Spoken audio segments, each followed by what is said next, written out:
चलिए हम आ जाते हैं कक्षा 9 गणित। देखिए आज हम लोग हल करने वाले हैं प्रश्नावली 2.2। इससे पहले प्रश्नावली 2.1 को हल कर दिया गया है। ठीक है, देखिए इस अभ्यास में हम लोग सीखेंगे ना, इस प्रश्नावली में बहुपद के शून्य ज्ञात करना सीखेंगे, है ना। जो भी हम लोग के पास बहुपद लिखा रहेगा, ठीक है, फॉर एग्जाम्पल के लिए यहाँ पर देखिए लिखा गया है ना कि यहाँ पर बहुपद हम लोग को लिखा गया है 5x स्क्वायर ऋण यहाँ पे 2x स्क्वायर प्लस 3x यहाँ पे ऋण 2 है। ठीक है, तो ये हम लोग को एक बहुपद लिखा गया है। तो यहाँ पर ना यक्स के स्थान पर हम लोग एक ऐसा मान रख देंगे ना कि ये पूरा वैल्यू क्या हो जाएगा, 0 हो जाए। ठीक है, देखिए अब यक्स का यहाँ पे यक्स तो चर होता है, यहाँ पर इसका कोई भी आप मान रख सकते हैं, धनात्मक ऋणात्मक कोई भी वास्तविक संख्या। यक्स का वैल्यू आप स्वतंत्र रूप से अनेक मान सकते हैं। ठीक है, तो यहाँ पे आप रखेंगे ना इसका वैल्यू, मतलब यक्स का आप मान अलग अलग रखेंगे तो अलग अलग वैल्यू के लिए यहाँ पे अलग अलग इसका मान, इस बहुपद का मान आपको प्राप्त होगा। तो हम लोग को एक ऐसा मान चाहिए ना जो यहाँ पर हम लोग यक्स पे प्रतिस्थापित करें, यक्स के मान पे। ठीक है, तो यह बहुपद क्या आने लगे, शून्य आने लगे। तो उसी बहुपद को, यक्स के उसी मान को कहेंगे बहुपद का शून्य। ठीक है, जैसे यहाँ पे देखिए यहाँ पर एक मान कर हल किया गया है ना, तो यहाँ पे एक प्रतिस्थापित कर दिया गया है, चर जो यक्स है उसका वैल्यू 1, तो हल करने पर यहाँ पे 4 आ रहा है। तो यहाँ पे जो यक्स का वैल्यू 1 है ना, वो बहुपद का शून्य नहीं बनाएगा। ठीक है, इसी प्रकार से ना हम लोग को मानना रहेगा। ठीक है, आगे अभी प्रश्न आएगा तो हम करके आपको दिखाएंगे। ठीक है, जैसे देखिए यदि हम लोग को कोई प्रश्न दे दिया रहेगा ना तो हम लोग इस प्रकार से करेंगे। जैसे देखिए यदि यक्स प्लस 1 हम लोग को यह एक बहुपद है, यदि इस बहुपद का कह दे कि आप शून्य प्राप्त करिए। ठीक है, यक्स का एक ऐसा मान रखिए ना कि इसका वैल्यू पूरा 0 के बराबर, यह पूरा वैल्यू क्या आने लगे, 0 के बराबर आने लगे। तो हम लोग देखिए जैसे ना इसको यक्स प्लस 1 किसी बहुपद को बराबर 0 करके हल करना काफ़ी आसान रहता है। तो इस बहुपद को बराबर 0 कर दीजिए और यहाँ पे x का मान निकाल लीजिए। यहाँ पे धन 1 के बराबर को उधर पक्षांतर कर देंगे, ऋण 1 हो जाएगा। तो x का मान ऋण 1 हो गया ना। तो यह बहुपद हम लोग का क्या था, x प्लस 1 था, और यहाँ पे ऋण 1 प्रतिस्थापित करेंगे x के स्थान पे। x तो हम लोग का चर है, तो चर के स्थान पर यहाँ बहुपद में ना कई मान रख सकते हैं ना, अनंत आप मान रख सकते हैं। एक घात का यहाँ पे रैखिक बहुपद है तो एक ही x का वैल्यू आएगा, 2 घात का रहेगा 2 आएगा, 3 घात का रहेगा 3 आएगा। तो इस प्रकार से आएगा। तो हम लोग को ना यहाँ पे देखिए हम x का यहाँ वैल्यू ऋण 1 रखें ना और यहाँ पे प्लस 1 जोड़ें। ठीक है, तो ये हम लोग का वैल्यू कितना आ गया, 0 आ गया। तो यहाँ पे यक्स का कौन सा मान इसको 0 कर दिया, इस बहुपद में ना हम लोगों ने यक्स का कौन सा मान रखा कि वो 0 मिला। तो वो यक्स का मान कितना था, वो हमने ऋण 1 ही प्रतिस्थापित किया।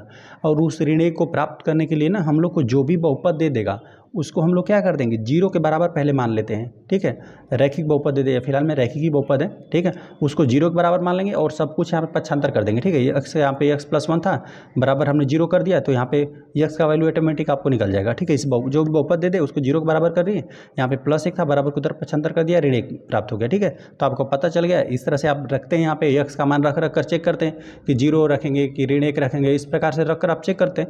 लेकिन यहाँ पर ना कोई भी बहुपद दे देगा उसको आप 0 के बराबर करेंगे और यहाँ पे धन 1 था, बराबर को उधर पक्षांतर कर दिया, ऋण 1 हो गया। तो हम लोग को पता चल गया कि इस बहुपद का शून्य क्या है, ऋण 1 है। यदि हम लोग यहाँ पे इस बहुपद में ना ऋण 1 प्रतिस्थापित कर देंगे ना तो इसका वैल्यू कितना हो जाएगा, 0 के बराबर हो जाएगा। तो ही हमने आपको ऋण 1 रखकर यहाँ पे इस बहुपद में ऋण 1 रख कर 0 भी दिखाया भी। ठीक है, तो बहुपद का शून्य की यही रहेगा। ठीक है, जैसे कि हम एक और एग्जाम्पल ले लेते हैं।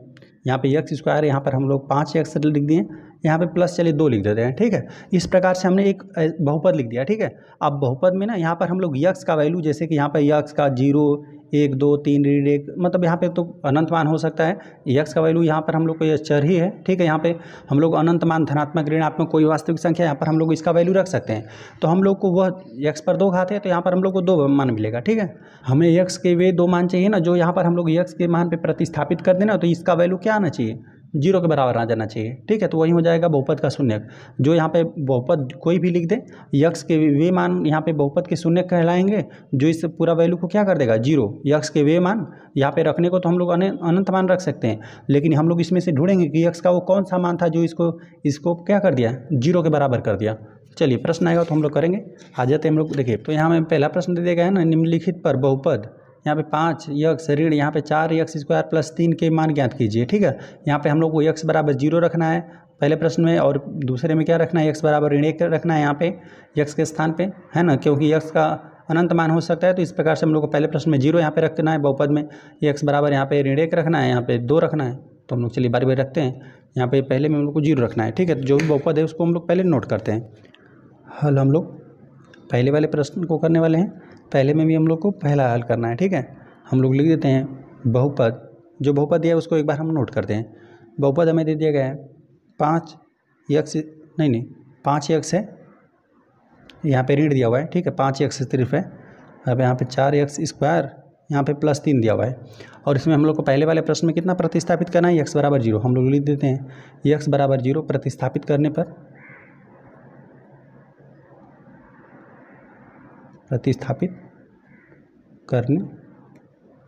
हम लोग x के स्थान पर क्या रख देंगे, 0 रख देंगे, ठीक है। यहाँ पे 5x है और ऋण यहाँ पे 4x², यहाँ +3 है, ठीक है।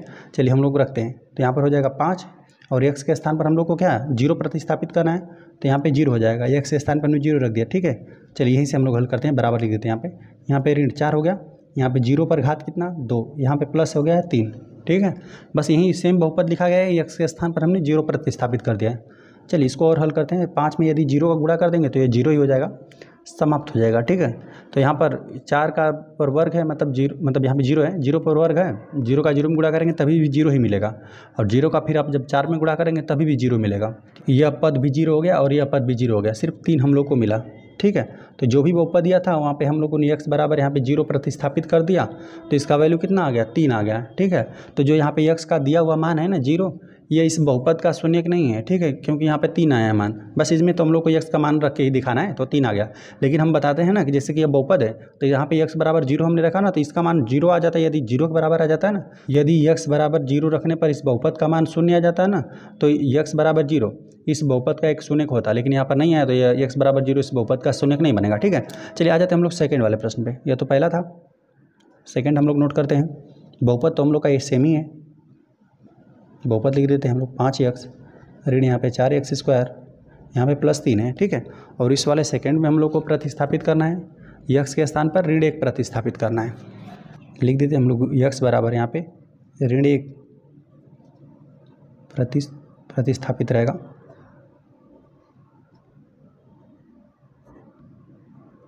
करने पर तो x के स्थान पर हम लोग ऋण 1 प्रतिस्थापित कर देंगे, तो यहाँ पे 5 हो जाएगा, यहाँ पे ऋण 1 हो गया, यहाँ पे ऋण 4 हो गया, यहाँ पे ऋण 1 पर यहाँ पे 2 घात हो गया, प्लस यहाँ पे 3 हो गया। बहुपद यहाँ पे सेम है, बस x जहाँ पर आपको दिख रहा था वहाँ पे हमने ऋण 1 प्रतिस्थापित कर दिया, ठीक है।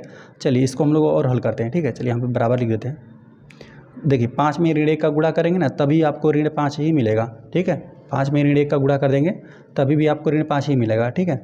अब यहाँ पे ऋण 1 है, ऋण 1 का वर्ग मतलब किसी भी ऋणात्मक संख्या का वर्ग करेंगे ना, मतलब ऋण का ऋण में गुणा करेंगे तो एक धनात्मक ही संख्या मिलेगा, तो यह धनात्मक 1 हो जाएगा, ठीक है, क्योंकि 1 में 1 का गुणा करेंगे तभी 1 ही आएगा, ठीक है। तो यहाँ पर क्या हो गया, 1 हो गया, 1 में 4 गुणा करेंगे तो यही ऋण 4 ही रह जाएगा, ठीक है। और यहाँ पे +3 हो गया। चलिए इसको हम लोग थोड़ा और हल करते हैं। तो यहाँ पे ऋणात्मक वाली राशियों को पहले हम लोग जोड़ लेते हैं। तो यहाँ पे हो जाएगा, यहाँ पे 5 4 9, तो यहाँ पे ऋण 9 हो गया, यहाँ पे धन 3 है, विपरीत चिन्ह घट जाएगा, ठीक है। ऋणात्मक वाली राशि है तो ऋणात्मक वाली राशि अधिक है तो ऋणात्मक ही बचेगा, जिसका वैल्यू अधिक रहता है उसमें से कम वाले को घटा लीजिए, और जिसका अधिक चिन्ह है, ठीक है, उसको लिख दीजिए, ठीक है। जो अधिक वाली संख्या है उसका चिन्ह लगा दीजिए, ठीक है। तो यहाँ पे 9 में से यहाँ पे 3 घटा देंगे, 9 में से 3 घटा देंगे तो 6 ही बचेगा, और ऋणात्मक वाली संख्या का चिन्ह अधिक था ना, तो यहीं ऋण 6 ही बचेगा। तो इस तरह से हम लोग का यह सेकंड प्रश्न भी हल हो गया, ठीक है। चलिए आ जाते हैं हम लोग यहाँ पे थर्ड प्रश्न पे। बहुपद तो हम लोग का सेम ही है, बहुपद को हम लोग नोट करते हैं एक बार। बहुपद यहाँ पे 5x ऋण 4x², यहाँ पे +3 है, ठीक है। अब इस बार हम लोग देखते हैं क्या प्रतिस्थापित करना है। यहाँ पर x के स्थान पर हम लोग को 2 प्रतिस्थापित करना है। चलिए तो यहाँ पर हम लोग लिख देते हैं x बराबर 2 प्रतिस्थापित करने पर, प्रतिस्थापित कर देते हैं। तो यहाँ पर जो भी बहुपद है लिखते हैं उसको हम लोग 5 है, और x के स्थान पर हम लोग 2 प्रतिस्थापित कर रहे हैं, ठीक है। 2 है, 2 पर 2 घात हो गया, प्लस यहाँ पे 3 हो गया। सेम बहुपद लिखा गया है, बस जहाँ पर x दिख रहा है आपको वहाँ पर 2 लिखा गया है, ठीक है। चलिए इसको हम लोग हल करते हैं, बराबर लिख देते हैं। यहाँ पे 5 में 2 का गुणा कर देंगे तो 5 दूना 10 ही हो जाएगा। चलिए ऋण यहाँ पर 2 पर वर्ग है ना, तो 2 का वर्ग कितना हो जाएगा, 4 ही हो जाएगा। यहाँ पे 4 तो पहले से ही है, और गुणे में 2 का वर्ग मतलब 2 का 2 में गुणा कर देंगे 4 ही आ जाएगा। यहाँ पे +3 हो गया। चलिए इसको और हल करते हैं, बराबर यहाँ पे 10, यहाँ पे 4 में 4 का गुणा कर देंगे, 4 चौका 16 होता है, यहाँ पे +3 हो गया। अब यहाँ पे देख रहे हैं धन 3 है, और यहाँ पे भी मतलब धन 10 है, यहाँ पे धन 3 है, दोनों धनात्मक राशि है। धनात्मक राशियों को एक में जोड़ देते हैं, 10 और 3 13 हो जाएगा।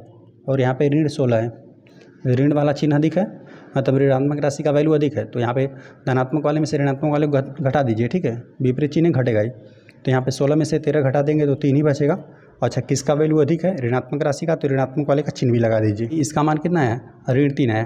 तो हम लोग को जो भी यहाँ पे बहुपद दिया गया था उसमें जो भी x का हम लोग को मान रख के प्रतिस्थापित करके हल करना था, तो पहले प्रश्न में हम लोग को 0 रखना था, तो x के स्थान पे 0 प्रतिस्थापित कर दिया, बस इसको हल कर दिया, 3 आ गया।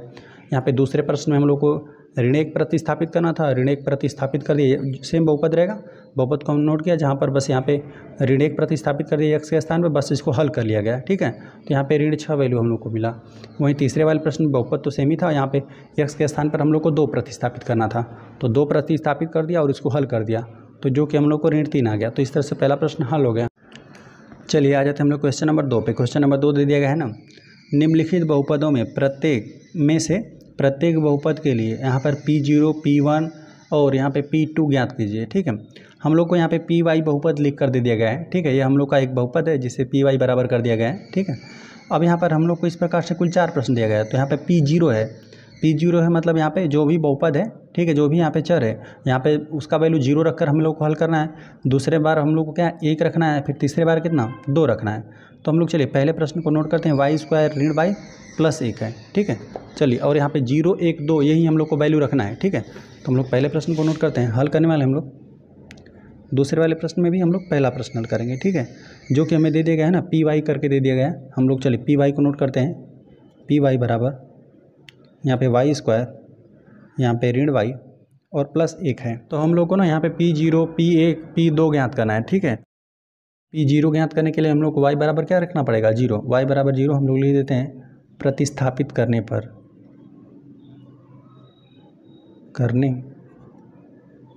ठीक है, तो जहाँ पर y दिख रहा है वहाँ पर 0 रख दीजिए। ठीक है, तो जहाँ पर y, यहाँ पर P है तो यहाँ पर 0 हो जाएगा। ठीक है, क्योंकि यहाँ पर y था, y का वैल्यू यहाँ पे 0। ठीक है, यहाँ पर PY का एक हम लोग को बहुपद लिखा गया है ना, मतलब यहाँ पर कुछ भी आप यहाँ पे y का वैल्यू रखेंगे तो यहाँ पर मतलब यहाँ पे लिख देंगे। यदि ऋण 2 रख रहे हैं तो ऋण 2 ऋण 2 ऋण 2 है ना, जहाँ पर y आपको दिख रहा है, जहाँ पर भी कोई चर दिख रहा है आपको। ठीक है, तो यहाँ पर हमने y बराबर 0 रखा था, जहाँ पर y दिख रहा था वहाँ पर 0 रख दीजिए, तो P0 का यहाँ पर वैल्यू निकलेगा। तो यहाँ पर 0 पर कितना घात? 2 घात, यहाँ पे ऋण 0 और यहाँ पे प्लस 1। ठीक है, तो यहाँ पे P0, ठीक है, P0 बराबर 0 का वर्ग करेंगे तभी भी 0, और यहाँ पे ऋण 0 है, मतलब यह तो 0 ही है पूरा, सिर्फ 1 ही बचा आपको यहाँ पे। तो P0 का वैल्यू हम लोग को 1 निकल कर आ गया। ठीक है, चलिए इसको हम घेर देते हैं इस प्रकार से, P0 का वैल्यू हम लोग को 1 निकल कर आ गया। अब P1 भी हम लोग को ज्ञात करना था, तो चलिए हम लोग लिख देते हैं y बराबर, हम लोग को यहाँ पे हम लोग को P1 भी ज्ञात करना था, तो y बराबर हम लोगों ने 1 प्रतिस्थापित करने पर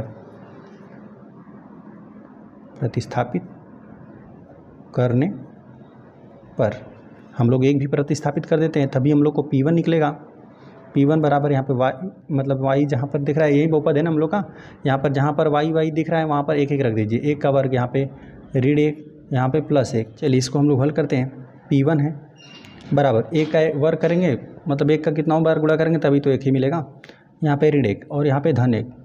तो यहाँ पे P1 का वैल्यू हम लोग को निकल कर आए, 1 में से 1 घट जाएगा, 0 हो जाएगा, सिर्फ 1 ही बचेगा। तो यहाँ पर हम लोग को P1 का वैल्यू कितना निकल कर आया?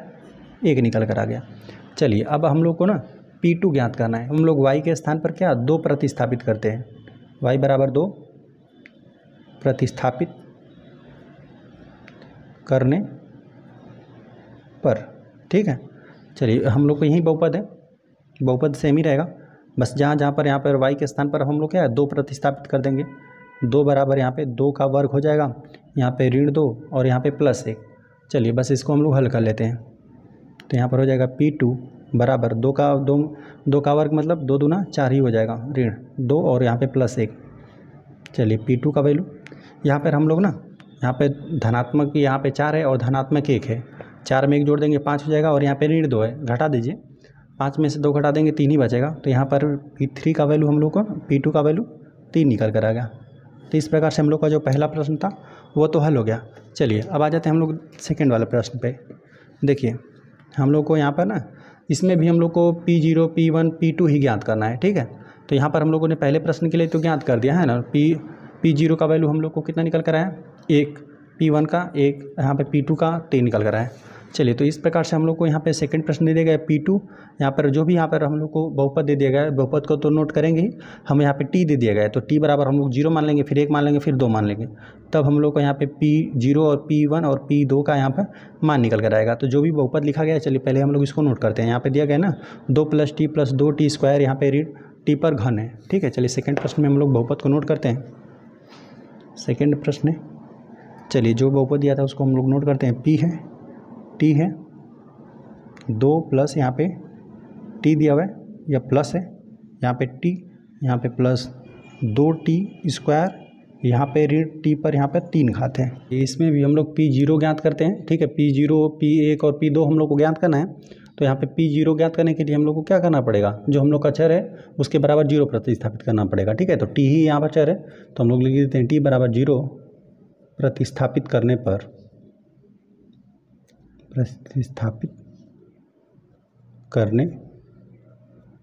ठीक है, प्रतिस्थापित कर दीजिए। तो यहाँ पे P0 ज्ञात हो जाएगा, जहाँ जहाँ पर भी T है, ठीक है। यहाँ पर T था, है ना, जो हम लोग का यह बहुपद लिखा गया है, यहाँ पर T है, यहाँ पर T है, यहाँ पर T, यहाँ पर, तो यहाँ पर 0 प्रतिस्थापित कर दीजिए, ठीक है। तो यहाँ तो 2 तो रहेगा, यहाँ पे 0 हो गया, प्लस 2 गुणते यहाँ पे 0 पर कितना घात, 2 घात है ऋण, और यहाँ पर हो जाएगा 0 पर कुल 3 घात, ठीक है। तो अब तो यह 0 है, यह भी 0 का वर्ग करेंगे, फिर उसमें 2 का गुणा करेंगे तभी भी 0, यहाँ पे 0 का घन करेंगे तभी भी 0। तो यहाँ पर यह 3 पद हम लोग का यह 0 हो गया, ठीक है, यह 0 हो गया। सिर्फ हम लोग को क्या मिला, P0 का मान 2 मिला, ठीक है। तो यहाँ P0 का वैल्यू यहाँ पे हम लोग को सिर्फ 2 मिला, ठीक है। अब चलिए P1 हम लोग ज्ञात करते हैं। अब हम लोग क्या प्रतिस्थापित कर देंगे, P1 ज्ञात करने के लिए यहाँ पे जो चर है हम लोग का उसका मान 1 प्रतिस्थापित कर देते हैं, लिख देते हैं T बराबर 1 प्रतिस्थापित करने पर, ठीक है। अब यहाँ पर हम लोग यही है बहुपद हम लोग का, उसको नोट करते हैं P। अब यहाँ पे 1 रख देंगे, है ना, जहाँ जहाँ पर T दिख रहा है वहाँ पर 1 रखना है। अब हम लोग को 2 प्लस यहाँ पे T का वैल्यू 1 और प्लस 2 और 1 पर कुल 2 घात, ठीक है। T के स्थान पर 1 प्रतिस्थापित कर दिया गया, यहाँ पे ऋण, यहाँ पे 1 पर कुल 3 घात। चलिए P1 बराबर यहाँ पे 2 में 1 जोड़ देंगे, इसको हम लोग हल कर देते हैं। 2 में 1 जोड़ दिया जाएगा, 3 हो जाएगा, और प्लस यहाँ पर देखिए 1 का कितनाओं बार गुणा करेंगे तभी भी 1 ही मिलेगा आपको, ठीक है। फिर 2 में 1 का गुणा कर देंगे 2 ही मिलेगा, और 1 पर यहाँ पर घन है, ठीक है, मतलब 1 का 3 बार गुणा कर दीजिए, 1 का कितनाओं बार गुणा करेंगे तो 1 ही मिलेगा, तो यहाँ पे ऋण 1। चलिए अब इसको हम लोग हल कर लेते हैं। P यहाँ पे 1 का वैल्यू, चलिए इसमें हम लोग 3 में 2 जोड़ देंगे, 3 2 5 हो जाएगा, 1 घट जाएगा उसमें से क्योंकि ये ऋणात्मक है, तो सिर्फ 4 मिला, ठीक है। तो P1 का वैल्यू हम लोग को 4 प्राप्त हुआ। अब हम लोग को P2 भी ज्ञात करना है, ठीक है। तो अब हम लोग क्या कर दें, T के स्थान पर 2 प्रतिस्थापित कर देते हैं। हम लोग लिख देते हैं T बराबर 2 प्रतिस्थापित करने पर। चलिए यही बहुपद को नोट कर दीजिए, और जहाँ पर T दिख रहा है वहाँ पर 2 हम लोग प्रतिस्थापित कर देते हैं P2। तो यहाँ पे 2 प्लस यहाँ पे T के स्थान पर 2, यहाँ पे प्लस 2, और यहाँ पे गुणते 2 है, 2 पर 2 घात हो जाएगा यहाँ पे, ठीक है। 2 पर 2 घात ऋण, यहाँ पे 2 पर कुल कितने घात, 3 घात। बस इसको हल कर लीजिए। P2 बराबर 2 में 2 जोड़ देंगे, यहाँ पे 4 हो जाएगा, ठीक है। इन दोनों पदों को जोड़ दिया गया। अब यहाँ पर देख रहे हैं ना 2 पर 2 घात है, 2 का 2 में गुणा कर देंगे 4 हो जाएगा, 2 का 2 बार गुणा करेंगे 4, और फिर यहाँ पे 2 में गुणा करना बाकी है, 4 दूना 8 हो जाएगा, तो यहाँ पे प्लस 8, ठीक है। यहाँ पे 2 2 जोड़कर हमने 4 कर दिया, और यहाँ पे 2 का वर्ग कर दिया, 4 हो गया, 4 में 2 गुणा करके 8 हो गया। यहाँ पर 2 पर घन है, मतलब 2 का संख्या 2 का 3 बार गुणा, 2 दूना 4 और 4 दूना फिर 8 हो जाएगा, तो यहाँ पे धन 8 और ऋण 8। तो जितना धनात्मक राशि उतना ऋणात्मक राशि है, दोनों घटकर 0 हो जाएगा, ठीक है, सिर्फ 4 ही मिलेगा। तो यहाँ पे P2 का वैल्यू भी आपको 4 ही मिला। तो यहाँ पर हम लोग को जो भी बहुपद दिया गया था उस बहुपद को हमने नोट कर दिया। यहाँ पे P0 और P1 और P2 का मान ज्ञात करना था। तो हम लोग को P0 का मतलब ये हुआ ना कि बहुपद जो भी है उसमें चर का मान 0 रख दीजिए, मतलब P0 ज्ञात करना है। तो जो भी यहाँ पर चर है T है, तो T के बराबर हम लोग को क्या रखना पड़ेगा, 0 रखना पड़ेगा। पूरा 0 प्रतिस्थापित कर दिया गया, तो इसका वैल्यू 2 आ गया। वही हम लोग को P1 भी ज्ञात करना था। तो यहाँ पे जो भी हम लोग का चर था बहुपद में, वहाँ पर हम लोग को T था, T के स्थान पर 1 प्रतिस्थापित करना पड़ा, तभी हम लोग को P1 का वैल्यू ज्ञात होगा, ठीक है, जो कि हम लोग को कुल 4 निकल कर आया। चलिए इसी प्रकार से हमने जो भी बहुपद था उसमें हम लोग को P2 भी ज्ञात करना था। तो हम लोगों ने बहुपद में T बराबर 0 मतलब T बराबर 2 प्रतिस्थापित कर दिया और उसको हल कर लिया, तो P2 का वैल्यू निकल कर आ गया जो कि 4 है, ठीक है। तो इस तरह सेकेंड वाला प्रश्न भी हल हो गया। आ जाते हैं हम लोग थर्ड वाले प्रश्न में। थर्ड वाला प्रश्न में दे दिया गया है ना, यहाँ पे Px बराबर यहाँ पे यक्स पर कुल 3 घात है, ठीक है। अब यहाँ पर भी हम लोग क्या करेंगे, एक बार यहाँ पे यक्स का वैल्यू क्या रखेंगे, 0 रखेंगे तो हम लोग को P0 ज्ञात होगा। यहाँ पे फिर यक्स बराबर हम लोग 1 रखेंगे तो P1 का वैल्यू ज्ञात होगा, और यहाँ पे यक्स बराबर यहाँ पे 2 रखेंगे तो P2 का वैल्यू ज्ञात होगा। तो हम लोग इसको नोट करते हैं, Px बराबर यक्स पर 3 घात है, ठीक है। यही थर्ड वाला प्रश्न में दे दिया गया है, Px बराबर यहाँ पे दिया हुआ है यक्स पर कुल 3 घात है, ठीक है। तो हम लोग पहले P0 का वैल्यू ज्ञात करते हैं, तो हम लोग x बराबर क्या प्रतिस्थापित कर देंगे, 0 यहाँ पे प्रतिस्थापित करने पर, ठीक है। यहाँ पे P0 का वैल्यू ज्ञात हो जाएगा, 0 पर कुल 3 घात है, 0 कितना बार गुणा करें 0 ही रहेगा। तो यहाँ पे P0 का वैल्यू आपको कितना निकल कर आ गया, 0 निकल कर आ गया। चलिए अब हम लोग P1 का वैल्यू ज्ञात करते हैं, है ना। तो P1 का वैल्यू ज्ञात करने के लिए हम लोग x के बराबर क्या 1 प्रतिस्थापित करेंगे, जो भी बहुपद है हम लोग का प्रतिस्थापित करने पर, ठीक है। प्रतिस्थापित कर दीजिए, तो यही हम लोग का बहुपद है P है।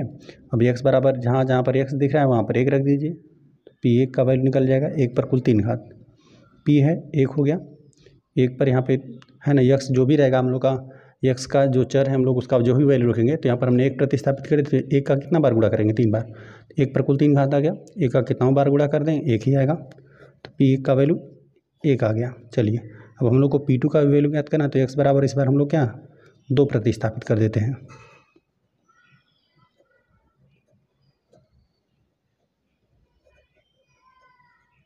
ठीक है। तो यहाँ पर हम लोग P2 का वैल्यू ज्ञात होगा, यहाँ पे 2 पर क्या हो जाएगा घन हो जाएगा, तो यहाँ पे P2 बराबर मिलकर आएगा, निकलेगा आपको P का 2 बार मतलब 2 का 3 बार गुणा कर देंगे ना, 2 पर 3 घात है, जिस संख्या पर जितना घात रहता है उसका मतलब ये रहता है कुछ संख्या का उतनी बार गुणा है। 2 का 3 बार गुणा करेंगे, 2 दूना 4 दूना फिर 8 आ जाएगा, मतलब 2 का 3 बार गुणा कर देंगे ना, तो 2 दूना 4 दूना 8 मिलेगा आपको। तो यही मिला हम लोग को,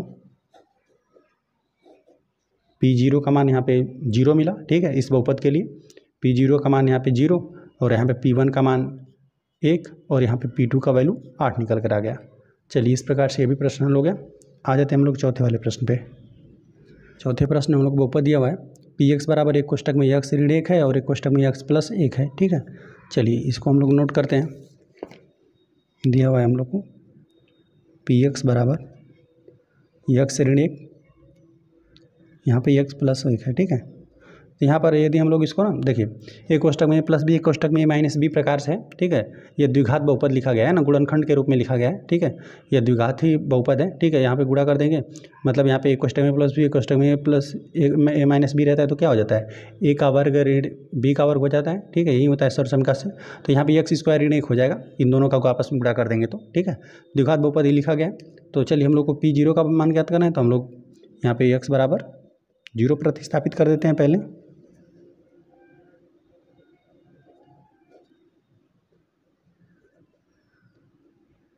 तो यहाँ पे हो जाएगा P0। चलिए जहाँ यहाँ पर x है, यहाँ पर x है, तो रख दीजिए वैल्यू, 0 में से 1 घटेगा, यहाँ पे 0 प्लस 1 हो जाएगा, ठीक है।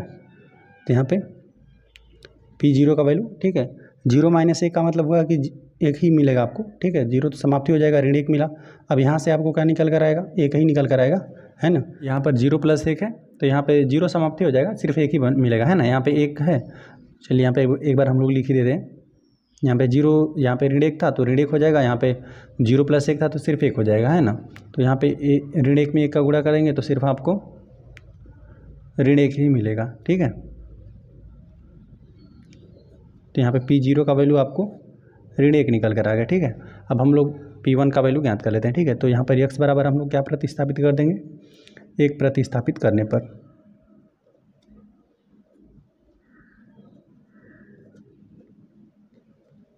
ठीक है। तो यही हम लोग का बहुपद तो यही है।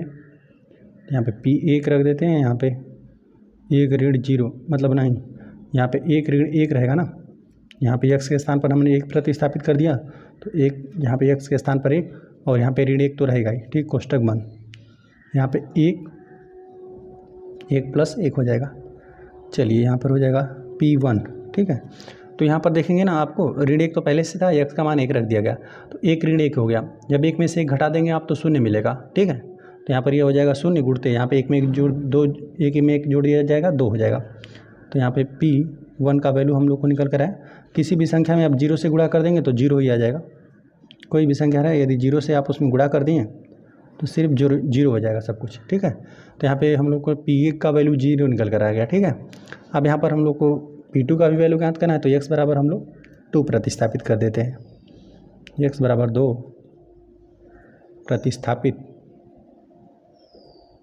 प्रतिस्थापित रहेगा, प्रतिस्थापित करने पर, ठीक है।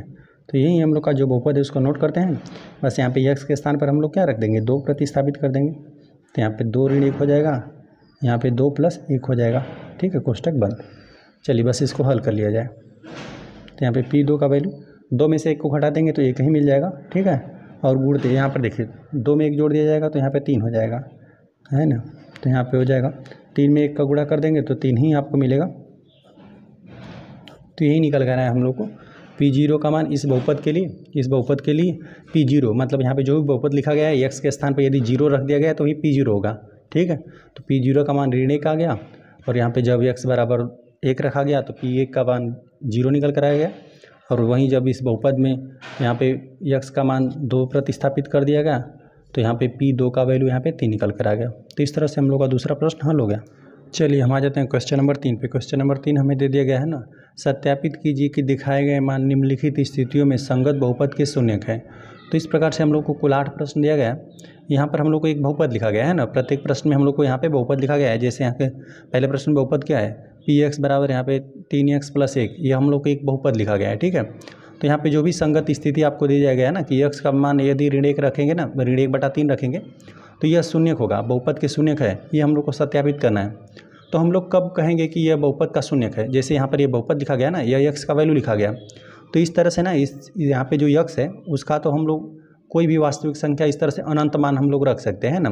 x का मान 0 1 2 3 ऋणात्मक धनात्मक करड़ी में 2 3 कुछ भी यहाँ पर x का वैल्यू आप रख सकते हैं, ठीक है। तो यहाँ पर हम लोग को ना x का एक ऐसा मान हमें रखना रहता है ना कि ये सब कुछ क्या आने लगे, शून्य आने लगे, वही होता है बहुपद का शून्य। इस तरह से जो भी आप कोई भी बहुपद आप लिख देंगे ना तो वहाँ पे जो भी चर रहेगा उसका जितना मान रखेंगे उसका उतना वैल्यू आएगा, ठीक है। लेकिन हम लोग को एक ऐसा चाहिए होता है उस चर का मान, ठीक है, जो उस पूरे बहुपद को क्या कर दे, शून्य कर दे, तो वही होता है बहुपद का शून्य। चलिए हम लोग जो भी बहुपद दिया गया रहेगा और जो भी x का वैल्यू या जो भी चर रहेगा उसका मान दिया रहेगा, हम लोग वहाँ पे प्रतिस्थापित करेंगे। यदि इसका पूरा मान शून्य आ गया तो हम लोग कह देंगे बहुपद का शून्यक है, अन्यथा कह देंगे नहीं है। चलिए हम लोग रख के सबका ट्राई करते हैं, ठीक है। तो यहाँ पर हम लोग को पहला प्रश्न दिया गया है ना कि Px बराबर यहाँ पे 3x + 1 और x का मान हम लोग को ऋण 1/3 रख के चेक करना है, ठीक है। तो चलिए हम लोग लिख देते हैं, हल करने वाले हम लोग तीसरे वाले प्रश्न में। तीसरे वाले प्रश्न में भी हम लोग पहले गए ना कि Px का वैल्यू दिया हुआ है 3x + 1 और हम लोग को रख कर दिखाना है x बराबर ऋण 1/3। तो हम लोग यहाँ पे बहुपद में प्रतिस्थापित कर देते हैं इस वैल्यू को। तो जो भी हम लोग को यहाँ पे बहुपद दे दिया गया है, यहाँ पे जो भी चर का मान दिया है, यहाँ पर हम लोग जो भी बहुपद में चर है यहाँ पे मान दिया रहेगा, ठीक है, सभी प्रश्नों में। तो हम लोग यहाँ प्रतिस्थापित करेंगे और इसका वैल्यू हम लोग शून्य लाएंगे, ठीक है। यदि शून्य आ गया तो वही होता है बहुपद का शून्य। मतलब ये होता है कि जो भी आपका बहुपद लिखा गया है वहाँ उसमें चर का एक ऐसा मान बता दीजिए जो यहाँ पे बहुपद में प्रतिस्थापित करने पर पूरा बहुपद शून्य के बराबर हो जाए, ठीक है। चलिए हम लोग प्रतिस्थापित कर देते हैं। हम लोग लिख देते हैं बहुपद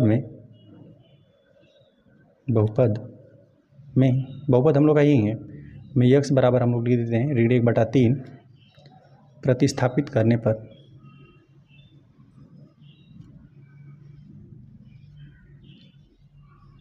प्रतिस्थापित कर दीजिए। तो यहाँ पे x के स्थान पर हम लोग कितना ऋण 1/3 प्रतिस्थापित कर रहे हैं, तो यहाँ पे 3 हो जाएगा। यहाँ पे प्रतिस्थापित कर देते हैं ऋण 1/3 और +1, ठीक है। यही हम लोग का बहुपद था, बस जहाँ पर आपको x दिख रहा था वहाँ पर हमने कितना यहाँ यही मान हमने प्रतिस्थापित कर दिया, ऋण 1/3 प्रतिस्थापित कर दिया। चलिए बस इसको हम लोग हल कर लेते हैं। अब यहाँ पर यह राशि दोनों गुणे में ही है, ठीक है। यहाँ पे अंश में 3 है, यहाँ पे हर में 3 है, विभाजित हो जाएगा, ठीक है। यहाँ पर हम बता देते हैं इसको एक बार। जैसे देखिए यहाँ पे 3 दिया गया है और गुणते में यहाँ पे ऋण 1/3 है, तो हल करेंगे अंश और हर में 3 विभाजित हो जाएगा, सिर्फ आपको ऋण 1 ही प्राप्त होगा। तो यहाँ पर आपको ऋण 1 मिला और यहाँ पे धन 1 मिला, ठीक है। धन 1 तो पहले से ही है, इसका वैल्यू ऋण 1 प्राप्त हुआ, ये धन 1 पहले से है। जितना राशि धनात्मक है उतना ही राशि ऋणात्मक है, ये आपस में विभाजित होकर 0 हो जाएंगे। तो यहाँ पे P ऋण 1/3 का मान आपको कितना निकल कर आ गया, 0। तो आप देख रहे हैं ना कि जो भी यहाँ पर बहुपद दिया गया था, ठीक है, और यहाँ पे संगत मान दिया गया था, जो भी चर था उसका एक वैल्यू यहाँ पे दिया गया था, है ना। तो यह वैल्यू जब हमने जो भी चर था उसका वैल्यू हमने यहाँ पे प्रतिस्थापित कर दिया बहुपद में ना, तो यह पूरा क्या हो गया, 0 के बराबर आ गया। तो हम लोग कह देंगे कि चूँकि जो भी बहुपद है उसमें यक्स का या जो भी चर है उसका मान रखने पर, प्रतिस्थापित करने पर पूरा बहुपद शून्य हो गया। और तो दिया गया जो भी है, जो भी चर का वैल्यू दिया गया है वो बहुपद का एक शून्यक है। लिख देते हैं हम लोग यहाँ पे, चूँकि बहुपद पी एक्स बराबर 3x प्लस 1 में यक्स बराबर -1/3 प्रतिस्थापित करने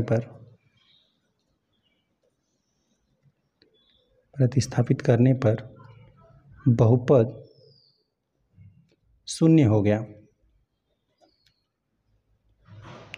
या शून्य प्राप्त हुआ, ठीक है। चलिए यही हम लोग लिख देते हैं कि जो भी यहाँ पर हम लोग को बहुपद दिया गया था उसमें जो भी यहाँ पर चर था उसका मान जो भी दिया गया था उसको हमने इस बहुपद में प्रतिस्थापित कर दिया। में प्रतिस्थापित करने पर बहुपद क्या हो गया, हम लोग को शून्य प्राप्त हुआ, ठीक है। अतः हम लोग लिख देते हैं, या इसलिए लिख दीजिए, इसलिए बहुपद पी एक्स बराबर 3x प्लस 1 का शून्यक यक्स बराबर -1/3 है। जैसे एक बार इसको और हम बताते हैं, जैसे देखिए 3x यहाँ पे प्लस 1 दे दिया गया है, हम लोग को यही बहुपद है ना।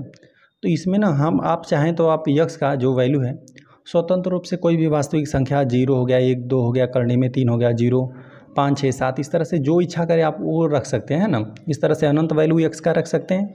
तो इसको ना हम लोग को बहुपद का शून्यक हम लोग उसी कहेंगे, ये बहुपद तो है, ठीक है। शून्यक हम लोग उसी कहेंगे जो इसको 0 कर दिया। एक्स का बहुत सारा मान आप रख सकते हैं, चलिए हम कई आपको रख के दिखाते हैं, ठीक है। जैसे यहाँ पे 3x प्लस 1 है, तो यहाँ पर हम लोग एक्स का अनंत मान रख सकते हैं। तो चलिए 0 भी एक बार हम रख देते हैं। तो जब यहाँ पर हम लोग एक्स का वैल्यू 0 रखेंगे ना, तो देखिए 3 गुणते 0 प्लस 1 मिला, ठीक है। हल कर देंगे तो 3 में 0 का गुणा कर देंगे तो 0 ही हो जाएगा, और 1 तो 1 मिला, ठीक है। तो यहाँ पर ना जब भी हम लोगों ने यक्स का मान 0 रखा, ठीक है, यक्स का मान 0 प्रतिस्थापित कर दिया तो इसका मान 1 आ गया, ठीक है। तो 1 नहीं आना चाहिए, हम लोग को यहाँ पे शून्य आ जाना चाहिए, तभी हम लोग कहेंगे कि यह जो भी आप यक्स का मान रखे हैं ना वो बहुपद का शून्यक है। तो यहाँ पे 1 आ गया तो यह बहुपद का शून्यक नहीं बना। जैसे यक्स का मान 0 आप रखे हुए हैं ना, तो बहुपद का शून्यक नहीं बना। और आप क्या रख सकते हैं, 1 2 3 इस तरह से रख सकते हैं। चलिए हम 1 भी रख के दिखाते हैं। जैसे 3 गुणते यहाँ पर 1 हमने रख दिया, प्लस यहाँ पे 1 रख देते हैं। जब इसको हम लोग हल करेंगे 3 में 1 का गुणा कर देंगे 3 हो जाएगा, 3 में 1 जोड़ दिया जाएगा तो यह 4 हो जाएगा, ठीक है। तो क्या यह 4 शून्य है, यह भी नहीं शून्य करवाया। तो इसी प्रकार से जैसे कि आप और कुछ रख सकते हैं। चलिए हम लोग ऋण 1 ही रख देते हैं, ऋण 1 रख दिया एक्स का मान, क्योंकि हम लोग अनंत कोई भी मान रख सकते हैं। तो देखिए यहाँ पर क्या हो जाएगा, 3 में यहाँ पे ऋण 1 का गुणा कर दिया जाएगा तो ऋण 3 आ जाएगा। ऋण 3 और धन 1 मिलकर ऋण 2 बना देगा, तभी भी शून्य के बराबर नहीं हुआ। तो यहाँ पर जो भी हम लोग का ये बहुपद लिखा गया है ना, तो वह सिर्फ यही मान आपको है, क्योंकि रैखिक बहुपद है। यहाँ पे बहुपद क्या है, रैखिक है। तो यहाँ पे x का एक ही मान हो सकता है, ठीक है। देखिए 3 गुणते यहाँ पे जब ऋण 1/3 ही प्रतिस्थापित कर दिया जाएगा तभी यह जाकर शून्य होगा, ठीक है। अंश और हर में से 3 समाप्त हो जाएगा, ठीक है, अंश और 3 में विभाजित हो जाएगा। ऋण 1 और यहाँ पे धन 1 मिलकर क्या हो जाएगा, 0 बना देगा। तो यक्स का कौन सा मान 0 बनाया, इस बहुपद को 0 कौन कर दिया, वो सिर्फ यक्स का यही मान था, ठीक है। तो इस बहुपद का शून्य कौन बनेगा, यही बनेगा। ऋण 1/3 रखने को तो हम लोग इस तरह से यक्स का वैल्यू अनंत रख सकते हैं, लेकिन यक्स का वो हमें मान बता दीजिए जिसको यहाँ पे बहुपद में प्रतिस्थापित करने पर उसका मान 0 आ गया, ठीक है। तो वही उसी को कहते हैं बहुपद। जैसे यहाँ पर इसको इसी जो यक्स का मान यहाँ पे ऋण 1/3 है ना, जो 0 के बराबर क्या है ना, इसी को ऋण 1/3 को ही बोलेंगे बहुपद का शून्य, ठीक है। और लिखना रहेगा तो किस तरह से इसको लिखेंगे, एक्स ही बराबर है, एक्स बराबर हमने क्या रखा, ऋण 1/3। तो यही हम लोग को तो प्रश्न में ही दिया था, बस हम लोग को रख के दिखाना है। तो हमने जो भी बहुपद दिया था वहाँ पे ऋण 1/3 दिया था कि यहाँ पे रख कर यहाँ पे सिद्ध करके हमें दिखाइए कि ये एक बहुपद का शून्यक है।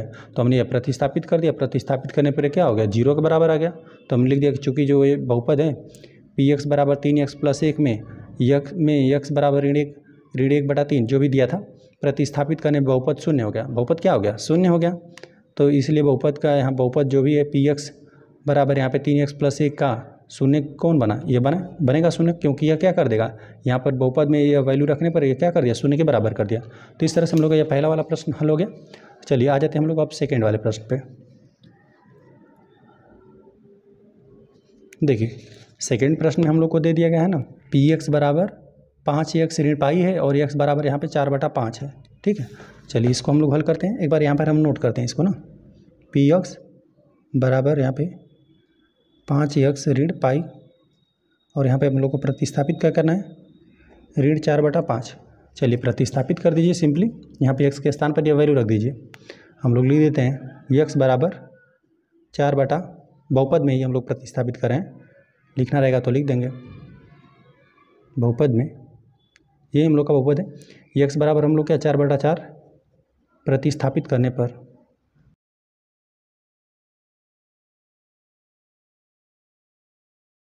प्रतिस्थापित करते हैं हम लोग तो यहाँ पे p हो जाएगा। यहाँ पे x का वैल्यू हम लोग क्या 4/5 प्रतिस्थापित कर रहे हैं तो यहाँ पर क्या हो जाएगा 5, और यहाँ पे गुणते x का वैल्यू हम लोग 4/5 प्रतिस्थापित कर दे रहे हैं और यहाँ पे ऋण पाई है तो यहाँ पे p हो जाएगा 4/5। यहाँ पे अंश और हर में से क्या है 5 विभाजित है, 5 एकम 5 हो जाएगा, 5 एकम 5 सिर्फ 4 ही बचेगा, 4 ऋण पाई। ठीक है, तो आप देख रहे हैं ना जो भी हम लोग का वैल्यू रखा गया था, ठीक है, जो भी हम लोगों ने x का वैल्यू रखा इस बहुपद में, ठीक है, तो यहाँ पे देखिए, तो यहाँ पर ये बहुपद को 0 नहीं कर पाया तो ये बहुपद का शून्यक नहीं बनेगा। यहाँ पे जो x का, यहाँ पे x का हम लोग अनंत मान रख सकते हैं। ठीक है, तो यहाँ पर इसका वैल्यू हम लोगों ने जो भी यहाँ पे दिया था x का वैल्यू यहाँ पे प्रतिस्थापित किया हम लोगों ने, तो ये 0 के बराबर नहीं है, तो ये बहुपद का शून्यक नहीं है। और देखिए यदि ना यही हम लोग को दिया रहता ना 5 है, x ऋण पाई है, x बराबर यदि ना यहाँ पर हम लोग को दिया रहता π/5, ठीक है, x का मान π/5 यहाँ पे दिया रहता तो हो जाता। ठीक है, π/5 होगा बहुपद, इस बहुपद का शून्यक। चलिए एक बार रख के दिखाते हैं। यहाँ पे 5 हो गया, गुणते हम लोग 5 प्रतिस्थापित करते हैं और यहाँ पे ऋण पाई, अंश और हर में से पाई विभाजित, मतलब 5 विभाजित हो जाता, सिर्फ पाई बचता, पाई में से पाई घट के क्या हो जाता 0 आ जाता, तब ये बनता बहुपद का शून्यक। लेकिन यहाँ पे 4/5 दिया था तो यहाँ पे पाई समाप्ति नहीं हो पाया। ठीक है, जो कि हम लोग आया हल करने पर इसको जो भी बहुपद दिया था, यहाँ पे जो भी चर का मान दिया था वो हमने प्रतिस्थापित कर दिया तो यहाँ पे 4 ऋण पाई आया, जो कि ये शून्य के बराबर नहीं है। लिख देते हैं हम लोग, चूँकि बहुपद px बराबर यहाँ पे 5x ऋण पाई में x बराबर 4/5 प्रतिस्थापित करने पर बहुपद शून्य प्राप्त नहीं हुआ। ठीक है, शून्य आ जाना चाहिए था लेकिन 4 ऋण पाई आया है। ठीक है, प्राप्त नहीं हुआ, इसलिए बहुपद यहाँ पे px बराबर 5x ऋण पाई का जो यहाँ पे x का वैल्यू दिया हुआ है, x बराबर 4/5 शून्यक नहीं है, शून्यक नहीं है। ठीक है, क्यों नहीं है, क्योंकि यहाँ पे जो भी यहाँ पे x का मान दिया था इसको शून्य के बराबर नहीं कर पाया, तो इसलिए हमने लिख दिया कि चूँकि जो भी हम लोग को बहुपद दिया था में जो भी x का मान दिया गया था, चर का मान दिया गया था, प्रतिस्थापित करने पर शून्य प्राप्त नहीं हुआ, इसलिए जो बहुपद है उसका एक शून्यक नहीं है। ये जो x का वैल्यू दिया गया है ये एक शून्यक नहीं बना इसमें। चलिए आ जाते हैं हम लोग थर्ड वाले प्रश्न में। थर्ड हमें दे दिया गया है ना px बराबर x² ऋण 1 है, तो x का यहाँ पे 2 मान है, क्योंकि यहाँ पे जो भी चर, जैसे जो भी आपके पास बहुपद रहता है ना उस पर जितना घात रहता है उसका उतना हम लोग को शून्य प्राप्त होता है। तो यहाँ पे x पे 2 घात है, मतलब द्विघात या बहुपद लिखा गया है, तो यहाँ पे x का 2 मान दे दिया गया है। तो हम लोग चलिए दोनों मान रख के यहाँ पे प्रतिस्थापित करके देखते हैं कि ये जो x के दोनों मान दिए गए हैं ये इसको बहुपद को शून्य कर पाते हैं कि नहीं। शून्य कर पाएंगे तो हम लोग कह देंगे कि इस बहुपद के जो x के मान दिए गए हैं वो शून्यक हैं, और शून्य नहीं कर पाए तो हम लोग कह देंगे नहीं है। तो x² ऋण 1 है और x के 2 मान दे दिए गए हैं। ठीक है, चलिए थर्ड वाला प्रश्न है जो कि हमें दे दिया गया है ना px बराबर यहाँ पे x² ऋण 1 और x का जो हमें मान दे दिया गया है x बराबर यहाँ पे 1 कामा ऋण 1 दे दिया गया है। तो चलिए हम लोग लिख देते हैं x बराबर है, एक बार हम लोग क्या 1 प्रतिस्थापित कर लेते हैं।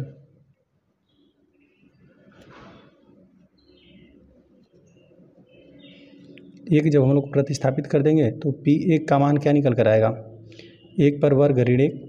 ठीक है, यहाँ पे 1 था, मतलब x था, x का मान हमने 1 प्रतिस्थापित कर दिया एक बार। ठीक है, तो 1 का वर्ग हो गया और यहाँ पे ऋण 1 तो पहले से ही था, तो यहाँ पे p1 का मान निकल गया। 1 का कितना बार गुणा कर देंगे तो 1 ही आ जाएगा, 1 का वर्ग 1 ही हो जाएगा। यहाँ पे 1 घटाना है, 1 में से 1 हम लोग घटाना है, तो ये हम लोग का क्या माना जाएगा 0 हो जाएगा। तो देख रहे हैं ना कि जो भी x का मान हमें दे दिया गया था बहुपद में प्रतिस्थापित करने में 0 कर दिया, तो लिख देंगे हाँ शून्यक है। ठीक है, चलिए यहाँ पर हम लोग एक बार अब ऋण 1 प्रतिस्थापित करते हैं। हम लोग लिख देते हैं x बराबर ऋण 1 प्रतिस्थापित करने पर, चलिए यहाँ पे p हो जाएगा, ऋण 1 हम लोग प्रतिस्थापित कर दे रहे हैं, ऋण 1 का वर्ग, यहाँ पे ऋण 1। ठीक है, एक ऋण 1 इस बार हमने प्रतिस्थापित कर दिया, तो यहाँ पर भी ऋण 1 रख दिया, यहाँ पर भी ऋण 1 का वर्ग हो गया और यहाँ पे ऋण 1।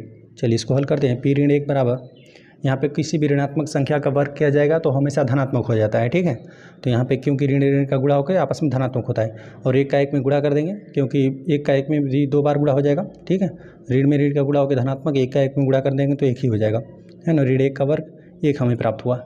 चलिए 1 में से 1 हम लोग को घटाना है, तो ये भी हम लोग का क्या मिल जाएगा 0, तो ये हम लोग को मिला 0, तो लिख देते हैं हाँ।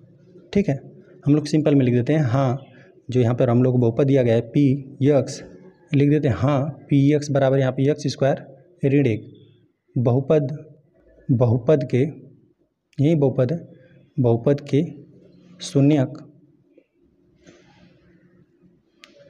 यक्स बराबर ऋण 1 कामा 1 हैं।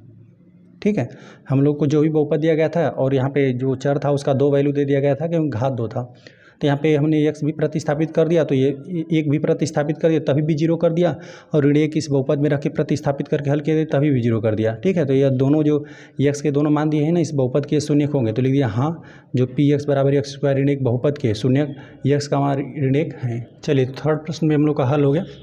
चलिए आ जाते हैं हम लोग चौथे वाले प्रश्न पे। देखिए इसमें हम लोग को दे दिया गया है ना, यहाँ पे दिया हुआ है कि पी एक्स बराबर यहाँ पे x प्लस 1 और यहाँ पे x ऋण 2 दिया हुआ है, तो एक बार हम लोग को x बराबर ऋण 1 प्रतिस्थापित करना है, एक बार 2 प्रतिस्थापित करना है। ये द्विघाती बहुपद है जिसको गुणनखंड के रूप में दे दिया गया है। ठीक है, चलिए इसको हम लोग नोट करते हैं और एक बार ऋण 1 और एक बार 2 प्रतिस्थापित करके चेक करते हैं। ठीक है, एक बार हम लोग इसको नोट कर लेते हैं बहुपद को, पी एक्स बराबर x प्लस 1 और यहाँ पे एक कोष्टक में x ऋण 2, और हम लोग को रख कर चेक क्या करना है, x बराबर यहाँ पे ऋण 1 और यहाँ पे 2। चलिए हम लोग रखते हैं, x बराबर हम लोग एक बार ऋण 1 प्रतिस्थापित करते हैं करने पर।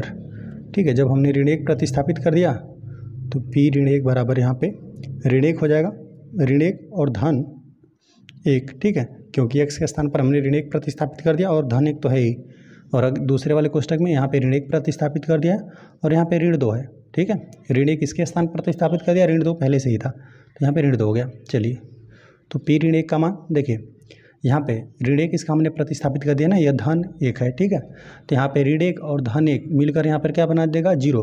ठीक है, अब यहाँ पर इसको हम लोग जोड़ते हैं तो ऋण 3 आ जाता, फिर भी इसमें 0 में गुणा कर दिया जाएगा, तो ये हम लोग का क्या 0 ही प्राप्त होगा, तो ये हम लोग का क्या ये बहुपद का शून्यक बनेगा। ठीक है, जो हम लोग बहुपद लिखा गया है यहाँ पे ऋण 1 हमने प्रतिस्थापित कर दिया, तो इसको क्या कर दिया ये 0 के बराबर कर दिया, तो ये बहुपद का शून्यक है। चलिए ऋण 1 प्रतिस्थापित करके देख लिया हमने, अब हम लोग क्या 2 प्रतिस्थापित करते हैं, 2 x बराबर 2 प्रतिस्थापित करने पर। ठीक है, तो हम लोग जो भी बहुपद है उसको हम लोग नोट करते हैं यहाँ पे p, लेकिन x बराबर इस बार हम लोग क्या 2 प्रतिस्थापित कर रहे हैं, तो p2 बराबर यहाँ पे 2 प्लस यहाँ पे 1 हो जाएगा, यहाँ पे 2 ऋण 2 हो जाएगा। ठीक है, यहाँ पर x था, यहाँ पर भी x था, यहाँ पर हमने 2 प्रतिस्थापित कर दिया, यहाँ पे धन 1 था, यहाँ पे ऋण 2 था, तो यहाँ पर हो गया। चलिए इसको हम लोग हल करते हैं, p2 का मान निकल कर आ जाएगा। देखिए 2 में 1 जोड़ दिया जाएगा 3 हो जाएगा, और यहाँ पे 2 में से 2 घटा देंगे तो 0 हो जाएगा। तो यहाँ पे p2 का भी मान देख रहे हैं, 3 में 0 गुणा कर देंगे तभी भी 0 ही मिलेगा। तो जो भी हम लोग का बहुपद दिया गया था उसके जो भी मान दिए गए थे चर के, तो दोनों हमने मान रखा यहाँ पे बहुपद में प्रतिस्थापित कर दिया, तो क्या कर दिया दोनों बहुपद के यहाँ पे शून्य कर दिया, शून्य के बराबर कर दिया। तो ये दोनों जो x के मान लिखे गए हैं ना इस बहुपद के शून्य हैं, तो हम लोग लिख देते हैं यहाँ पे हाँ बहुपद यहाँ पे p x बराबर हम लोग को दिया था x प्लस 1 कोष्टक में x ऋण 2 के शून्यक, यहाँ पे x बराबर ऋण 1 कामा 2 हैं, जो भी बहुपद दिया गया था और जो भी हम लोग को यहाँ पे चर का मान दिया गया था हमने प्रतिस्थापित कर दिया, तो दोनों ने बहुपद को क्या कर दिया, शून्य कर दिया। तो हमने लिख दिया हाँ बहुपद के शून्यक x बराबर ऋण 1, 2 दोनों हैं। ठीक है, इस तरह से ये प्रश्न हल हो गया। आ जाते हैं हम लोग पाँचवा वाले प्रश्न। पाँचवा दे दिया गया ना, पी एक्स बराबर एक्स स्क्वायर है और एक्स का मान हमें 0 प्रतिस्थापित करके चेक करना है। ठीक है, तो हम लोग इसको भी नोट करते हैं, जो कि हमें पाँचवा दिया हुआ है। पी एक्स बराबर एक्स स्क्वायर है और यहाँ पर हम लोग को रख कर चेक करना है एक्स बराबर 0। ठीक है, तो हम लोग लिखते हैं एक्स बराबर 0 प्रतिस्थापित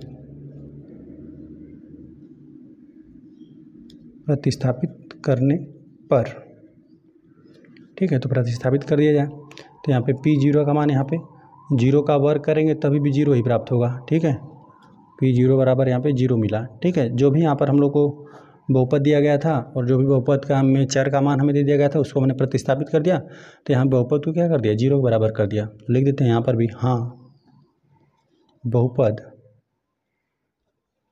यहाँ पे पी एक्स बराबर एक्स स्क्वायर का शून्यक x बराबर 0 है। ठीक है, क्यों है, क्योंकि हमने x के मान को यहाँ बहुपद में प्रतिस्थापित कर दिया, तो वो बहुपद को क्या कर दिया, शून्य के बराबर कर दिया। चलिए पाँचवा हल हो गया। छठा पर आ जाते हैं। छठा हमें दे दिया गया है ना कि यहाँ पर पी एक्स बराबर, यहाँ पे यल दिया हुआ है x प्लस यम। ठीक है, यही दिया हुआ बहुपद, यहाँ पे x के स्थान पर हम लोग को यहीं प्रतिस्थापित करना है। x बराबर ऋण यम बटा यल हमें प्रतिस्थापित करना है। ठीक है, चलिए इसको भी हम लोग नोट करते हैं पूरे प्रश्न को। पहले यहाँ पे पी एक्स बराबर, यहाँ पे हम लोग को दिया हुआ है यल दिया हुआ है और x प्लस यम दिया हुआ है। ठीक है, और x बराबर हमें प्रतिस्थापित क्या करना है, यहाँ पे ऋण यम बटा यल हमें प्रतिस्थापित करना है। चलिए यहाँ पर रख कर हम लोग देखते हैं, हम लोग लिख देते हैं x बराबर यहाँ पे ऋण यम बटा यल प्रतिस्थापित करने पर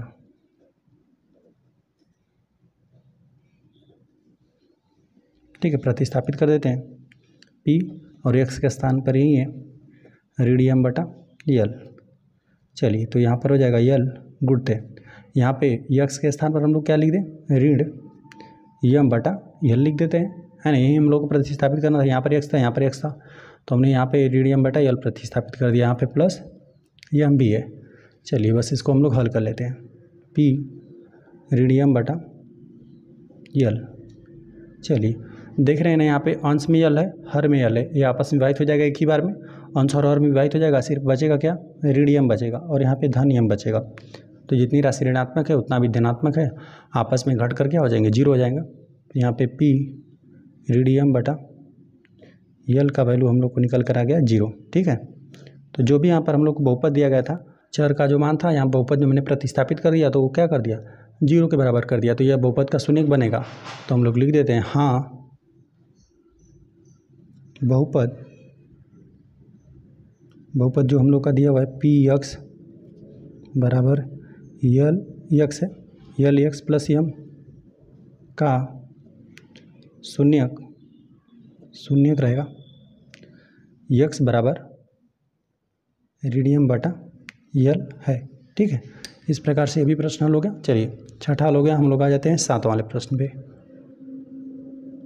देखिए हम लोग को सातवां दे दिया गया है ना, यही है पी एक्स बराबर यहाँ पे 3x स्क्वायर ऋण 1 है। अब यह x बराबर हम लोग को ऋण 1 बटा 3 रख कर चेक करना है और 2 बटा हमें 3 रख कर चेक करना है। चलिए इसको भी हल कर लिया जाए।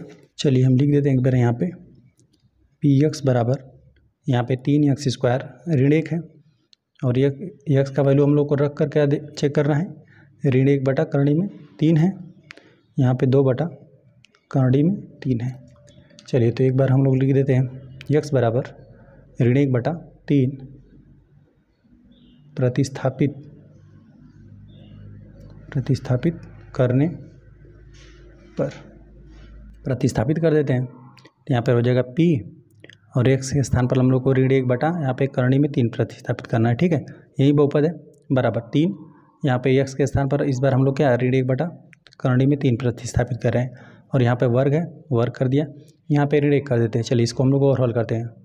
p हो गया ऋण 1 बटा यहाँ पे करणी में 3 हो गया। चलिए यहाँ पे 3 हो गया। ये एक ऋणात्मक संख्या है, ऋणात्मक संख्या का वर्ग करके हमेशा एक धनात्मक संख्या ही मिलेगा, ठीक है। और अंश में 1 है, 1 का भी वर्ग कर दिया जाएगा तो 1 ही मिलेगा। लेकिन हर में कर्णी की संख्या है, कर्णी की संख्याओं को वर्ग करते हैं तो कर्णी समाप्त हो जाती है, ठीक है।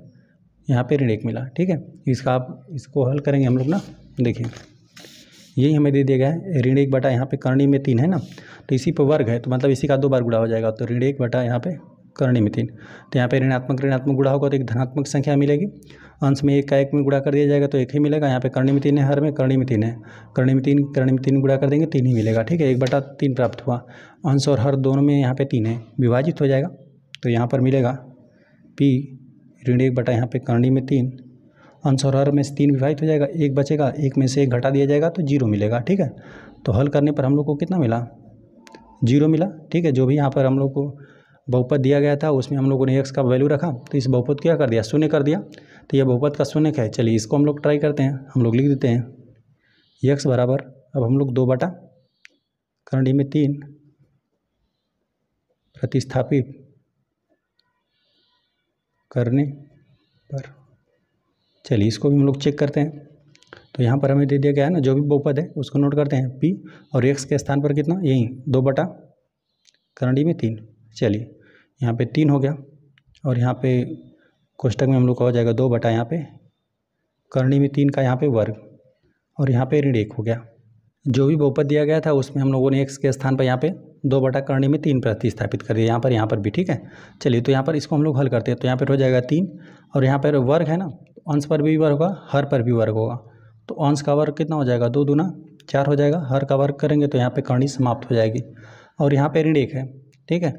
अंश और हर में से क्या हो जाएगा, 3 विभाजित हो जाएगा, 4 ऋण 1 बचेगा हम लोग का, कितना 4 ऋण 1 बचा, ठीक है। तो यहाँ पर हम लोग को p 2 यहाँ पे 2 बटा यहाँ पे कर्णी में 3 का हम लोग को मान कितना निकल कर आ गया, 4 में से घटा देंगे तो 3 ही बचेगा।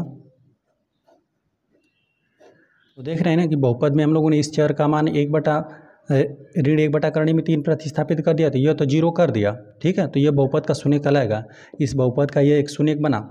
लेकिन यहाँ 2 बटा यहाँ पे 2 बटा कर्णी में 3 ना, यहाँ पे बहुपद में प्रतिस्थापित करने पर ये इसको शून्य नहीं कर पा रहा है, 3 आ गया, तो ये बहुपद का शून्य नहीं बनेगा। लिख देते हैं हम लोग बहुपद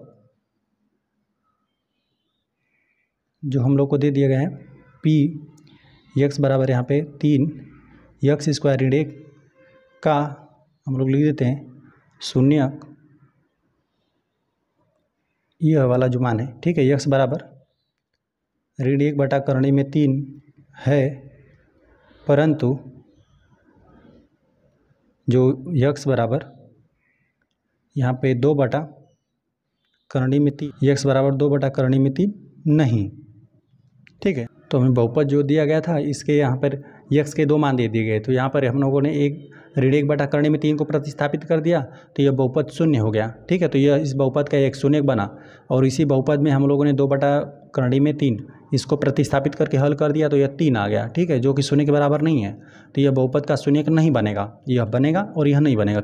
यह बनेगा क्यों, क्योंकि यह प्रतिस्थापित करने पर शून्य दे दिया। यह नहीं बनेगा क्योंकि इसको हमने प्रतिस्थापित कर दिया तो यह शून्य नहीं दिया, ठीक है। तो हमने लिख दिया बहुपद यहाँ पे px बराबर है यहाँ पे 3x स्क्वायर ऋण 1 का शून्य, यहाँ पे x बराबर ऋण 1 बटा 3 है, परंतु यहाँ पे x बराबर 2 बटा कर्णी में 3 नहीं, ठीक है। इस तरह से ये भी प्रश्न हल हो गया। चलिए हम आ जाते हैं 8वें प्रश्न पे। 8वां हम लोग को दे दिया गया है ना, px बराबर यहाँ पे 2x प्लस 1 है और x का मान हमें 1 बटा 2 प्रतिस्थापित करके चेक करना है, ठीक है। चलिए हम लोग लिख देते हैं, ये अंतिम प्रश्न है हम लोग का, जो कि हमें दे दिया गया है px बराबर यहाँ पे 2x प्लस 1 है, कामा हमें x का मान प्रतिस्थापित करके यहाँ पे 1 बटा 2 चेक करना है, ठीक है। चलिए तो यहाँ पर हम लोग प्रतिस्थापित करते हैं, लिख देते हैं x बराबर यहाँ पे 1 बटा 2 प्रतिस्थापित करने पर, ठीक है। चलिए हम लोग प्रतिस्थापित कर देते हैं, यहाँ पे p लिख दिया, x के स्थान पर हम लोग कितना 1 बटा 2 प्रतिस्थापित करना है, तो 1 बटा 2 प्रतिस्थापित कर दिया, 2 गुणते x के स्थान पर 1 बटा 2 और यहाँ पे प्लस 1, तो यहाँ पे p हो जाएगा 1 बटा 2 और यहाँ पे अंश और हर में 2 है, समाप्त हो जाएगा, विभाजित हो जाएगा। अंश और हर में सिर्फ मतलब 2 का आधा करेंगे तो 1 ही हो जाएगा, ठीक है। यहाँ पे अंश और हर में से 2 विभाजित हो गया, 1 बचा और धन 1, ठीक है। तो यहाँ पे p 1 बटा 2 का मान हमें निकल कर आ गया, 1 में 1 जोड़ देंगे तो 2 आ जाएगा, ठीक है। तो यहाँ पे जो भी बहुपद दिया गया था यहाँ पे बहुपद का में जो चर का हमें एक मान दे दिया गया था, ये हमने प्रतिस्थापित कर दिया, बहुपद में प्रतिस्थापित कर दिया, तो ये 0 नहीं कर पाया, 2 आ रहा है ना, तो ये बहुपद का इस बहुपद का यह शून्य नहीं बना। ठीक है, हम लोग लिख देते हैं नहीं, यह नहीं बन पाया। ठीक है, नहीं बहुपद px, बहुपद px बराबर यहाँ पे 2x + 1 का शून्यक x बराबर 1/2, यहाँ पर आगे हम लोग लिख देते हैं नहीं है। ठीक है, और यहाँ से हम लोग नहीं काट देते हैं। ठीक है, जो भी हम लोग को बहुपद दिया था, यहाँ पे बहुपद का शून्यक 1/2 नहीं है हमने लिख दिया। क्यों नहीं है? क्योंकि हमने इसको प्रतिस्थापित कर दिया, बहुपद में x का मान प्रतिस्थापित कर दिया, हल कर दिया, 2 आ रहा था, शून्य नहीं आ रहा था। तो इस तरह से हम लोग का तीसरा प्रश्न हल हो गया। आ जाते हम लोग क्वेश्चन नंबर 4 पे। क्वेश्चन नंबर 4 दे दिया गया ना, निम्नलिखित स्थितियों में से प्रत्येक स्थिति में बहुपद का शून्य ज्ञात कीजिए। ठीक है, तो इस प्रकार से हम लोग को कुल 7 प्रश्न दे दिए गए। तो यहाँ पर हम लोग को सबका बहुपद का शून्य ज्ञात करना है। तो बहुपद का शून्य ज्ञात करने के लिए ना, जो भी यहाँ पर बहुपद दे दिया गया है उसको 0 के बराबर कर देंगे ना, तो आसानी से बहुपद का शून्य ज्ञात हो जाता है। ठीक है, चलिए हल हम लोग चौथे वाले प्रश्न करने वाले हैं। पहला प्रश्न हमें दे दिया गया है ना, px बराबर x + 5 है। ठीक है, चलिए हल हम लोग चौथे वाले प्रश्न करने वाले हैं। चौथे में भी पहला हल करेंगे, जो कि हम लोग को दिया हुआ है ना, px बराबर यहाँ पे x + 5 है। हम लोग को बहुपद यही दे दिया गया है ना कि यहाँ पे px बराबर यहाँ पे x + 5 है। तो हम लोग जान रहे हैं कि यहाँ पे +5 है। यदि हम लोग x का वैल्यू -5 रख देंगे, है ना, -5 रख कर और -5 जोड़ देंगे, तभी हम लोग को 0 मिल जाएगा। तो यहाँ पर हम लोग को जो x है उसका वैल्यू कितना, -5 मिलेगा। ठीक है, यही ना 0 करेगा, 0 के बराबर करेगा, तो यही बहुपद का शून्य बन जाएगा। तो देखिए, एक तरीका है कि मतलब आप इस तरह से रख कर चेक किए, तो जो 0 कर दिया उसको आप बता दें कि यही शून्य है। और एक यह तरीका है ना कि यहाँ पे जैसे कि x + 5 है, बस इसी को 0 के बराबर कर दीजिए और यहाँ पे प्रक्षांतर करके x का वैल्यू ज्ञात कर लीजिए। यहाँ पे x + 5 है, बराबर उधर प्रक्षांतर करेंगे, -5 हो जाएगा। तो यह आसानी से x का वैल्यू आपको ज्ञात हो जाएगा, है ना, कि x का वो कौन सा मान है जो बहुपद को 0 करेगा। तो यहाँ पे -5 प्रतिस्थापित कर देंगे, तो -5 और -5 मिलकर क्या हो जाएगा, 0 हो जाएगा। तो आसानी से हम लोग करने के लिए बहुपद को क्या करते हैं, 0 के बराबर करते हैं। तो px बराबर क्या कर देंगे, px से हम लोग का बहुपद है, दोनों सेम चीज़ है। ठीक है, तो जो बहुपद लिखा रहेगा उसको हम लोग 0 के बराबर कर देंगे। ठीक है, जो भी बहुपद है, तो यहाँ पे 0 के बराबर हमने px कर दिया। यहाँ पे px का वैल्यू कितना है, x + 5 है, तो x + 5 बराबर यहाँ पे हमने 0 कर दिया। यहाँ +5 है, बराबर को उधर पछंद कर देंगे, -5 हो जाएगा। तो x का वैल्यू हम लोग को ज्ञात हो जाएगा। ठीक है, x बराबर हम लोग को -5 निकल कर आ गया। यही बहुपद का शून्य है। ठीक है, हमने ज्ञात कर दिया -5 को। कोई बहुपद आपको दे दे, उसको आपको 0 के बराबर कर लेना है। ठीक है, 0 के बराबर करके जो भी यहाँ पर चर है उसका वैल्यू ज्ञात कर लीजिए। तो यहाँ पे -5 निकल कर गया। अभी -5 हम लोग यहाँ प्रतिस्थापित कर देंगे तो क्या कर देगा, इसको पूरा 0 कर देगा। ठीक है, लिख देते हम लोग बहुपद यहाँ पे px बराबर x + 5 है का शून्यक x बराबर -5 है। ठीक है, इस तरह से हम लोग का पहला प्रश्न हल हो गया। आ जाते हैं हम लोग सेकेंड वाले प्रश्न पे। देखिए, सेकेंड में हमें दे दिया गया है ना कि यहाँ पे x -5 का हमें ज्ञात करना है। ठीक है, px बराबर यहाँ पे दिया हुआ है, px बराबर x -5 दिया हुआ है। तो यहाँ पर ना -5 है, तो यहाँ पे -5 यदि प्रतिस्थापित कर देंगे तभी क्या हो जाएगा, ये सब कुछ 0 हो जाएगा। तो हम लोग क्या करते हैं, लेकिन उसको हम लोग ज्ञात करने का यह तरीका होता है कि यहाँ पे px को जो भी बहुपद दिया उसको 0 के बराबर कर दीजिए। पहले 0 के बराबर कर देंगे, यही इसका मान है, दोनों सेम ही वैल्यू है ना। यहाँ पर हम लोग लिख देते हैं x -5 बराबर यहाँ पे 0, यहाँ पे -5 है, बराबर को उधर पक्षांतर कर देंगे, -5 हो जाएगा। तो x का वैल्यू आपको 5 निकल कर आ जाएगा। ठीक है, तो यही है, जो भी बहुपद दिया रहे उसको आप 0 के बराबर कर दीजिए और सब कुछ पक्षांतर करके x का जो भी चर दिया हुआ है उसका वैल्यू ज्ञात कर लीजिए, वही हो जाएगा बहुपद। ठीक है, जो भी बहुपद दिया रहेगा उसका शून्य ज्ञात हो जाएगा। ठीक है, x बराबर यदि आप 5 यहाँ प्रतिस्थापित करेंगे, -5 -5 मिलकर क्या हो जाएगा, शून्य कर देगा। तो वही बहुपद का शून्य हो जाएगा। कौन शून्य हो जाएगा, जो x का मान है, x बराबर 5 है। हम लोग लिख देते हैं बहुपद यहाँ पे px बराबर x -5 का शून्यक रहेगा, x बराबर 5 है। ठीक है, इस प्रकार से ये भी प्रश्न हल होगा। चलिए आ जाते हैं हम लोग थर्ड वाले प्रश्न पे। देखिए, थर्ड में हमें दे दिया गया है ना, यहाँ पे px बराबर यहाँ पे 2x + 5 है, 2x + 5 है ना। चलिए हम लोग इसको नोट करते हैं। जो बहुपद हमें दे दिया गया है px बराबर 2x + 5। ठीक है, तो इसको भी क्या करेंगे, हम लोग 0 के बराबर कर दीजिए। जो भी बहुपद है उसको हम लोग क्या कर देंगे, 0 के बराबर, इसका वैल्यू रख दीजिए। 2x + 5 दिया हुआ है। ठीक है, है ना। कोई जो भी बहुपद आपको दिया रहा है उसको जीरो के बराबर करिए, फिर यहाँ पे जो भी वैल्यू है रख देते हैं हम लोग, ठीक है। यही है 2x + 5, तो यहाँ पे +5 के बराबर को उधर पक्षांतर कर देंगे, ऋण 5 हो जाएगा। 2x बराबर यहाँ पे ऋण 5 हो गया, ठीक है। हमने कोई भी धनात्मक राशि है बराबर को उधर पक्षांतर कर देंगे, ऋणात्मक हो जाएगा, ठीक है। यह 2 गुणे में है ना, भागा में चला जाएगा पक्षांतर करेंगे तो ऋण 5 बटा यहाँ पे 2 आ जाएगा। तो यही बहुपद का हमें शून्य प्राप्त हुआ, ठीक है। हम लोग लिख देते हैं बहुपद, ठीक है। ये बहुपद है ना, बहुपद में ये वाला वैल्यू x के स्थान पर कितना ऋण 5 बटा 2 प्रतिस्थापित कर देंगे ना, तो अंश में से और हर में से 2 समाप्त हो जाएगा। एक बार हम रख के आपको दिखाते हैं, देखिए यही दिया हुआ है 2x + 5 है ना। चलिए x का वैल्यू हम लोगों ने कितना ऋण 5 बटा 2 ज्ञात किया हो ना, तो रखते हैं हम लोग ऋण 5 बटा यहाँ पे 2 प्लस यहाँ पे 5, ठीक है। अंश और हर में से क्या है 2 विभाजित है, 2 एकम 2, 2 एकम 2 विभाजित है, ऋण 5 बचेगा। ऋण 5 और धन 5 मिलकर क्या हो जाएगा, मतलब आपस में जोड़ेंगे, विपरीत चिन्ह घट जाएगा, जीरो हो जाएगा। तो यही बहुपद का शून्य है। तो x का वो कौन सा मान इस बहुपद को जीरो किया, तो वही था ऋण 5 बटा 2 था, तो ये बहुपद का शून्य बना। px बराबर बहुपद का शून्य कितना, x बराबर ऋण 5 बटा 2 है, ठीक है। चलिए हम आ जाते हैं क्वेश्चन नंबर 4 पे। क्वेश्चन नंबर 4 दे दिया गया है ना, px बराबर यहाँ पे 3x ऋण 2 दिया हुआ है। चलिए चौथे वाले प्रश्न को हम लोग नोट करते हैं। दिया हुआ है px बराबर यहाँ पे 3x यहाँ पे ऋण 2।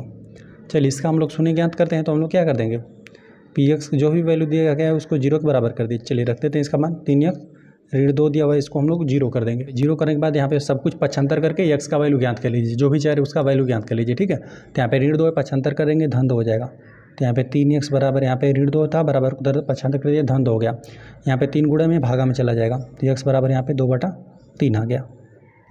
तो x का यही मान है जो इस बहुपद में आप प्रतिस्थापित कर दिए ना, तो इसको क्या कर देगा, जीरो के बराबर कर देगा। एक बार इसको भी हम दिखाते हैं। चलिए 3x यहाँ पे ऋण 2 है ना, तो x का मान हमें क्या रखना है, यहाँ पे 2 बटा 3। चलिए रखते हैं एक बार, 3 गुणते यहाँ पे 2 बटा 3 है, और यहाँ पे ऋण 2 हो जाएगा। अंश और हर में से 3 विभाजित हो गया, ठीक है। एक बार विभाजित है, सिर्फ 2 बचा हुआ है, ठीक है। 2 ऋण 2, ठीक है। 2 और ऋण 2 घट कर आपस में क्या हो जाएंगे, जीरो हो जाएगा, ठीक है। तो यही है वो x का मान इस बहुपद के लिए।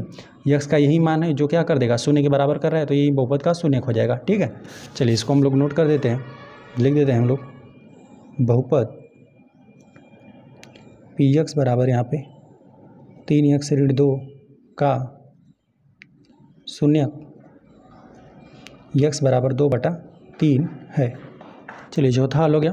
पाँचवा पर आ जाते हैं। पाँचवा में दे दिया गया है ना कि px बराबर यहाँ पे 3x है। चलिए इसको नोट कर देते हैं। पाँचवा दिया हुआ है px बराबर यहाँ पे 3x, इसको भी जीरो के बराबर करिए। px बराबर हम लोग क्या कर देंगे, जीरो कर देंगे। px का वैल्यू 3x है, बराबर यहाँ पे जीरो करके करेंगे, ठीक है। यहाँ पे 3 गुणे में भागा में आ जाएगा, तो x का वैल्यू यहाँ पे 0 बटा 3। कोई भी संख्या रहे, यदि जीरो में आप किसी संख्या से भाग देंगे तो हमेशा जीरो हो जाएगा, जीरो को छोड़कर, ठीक है। यहाँ पे इसका मान कितना हो जाएगा, 0।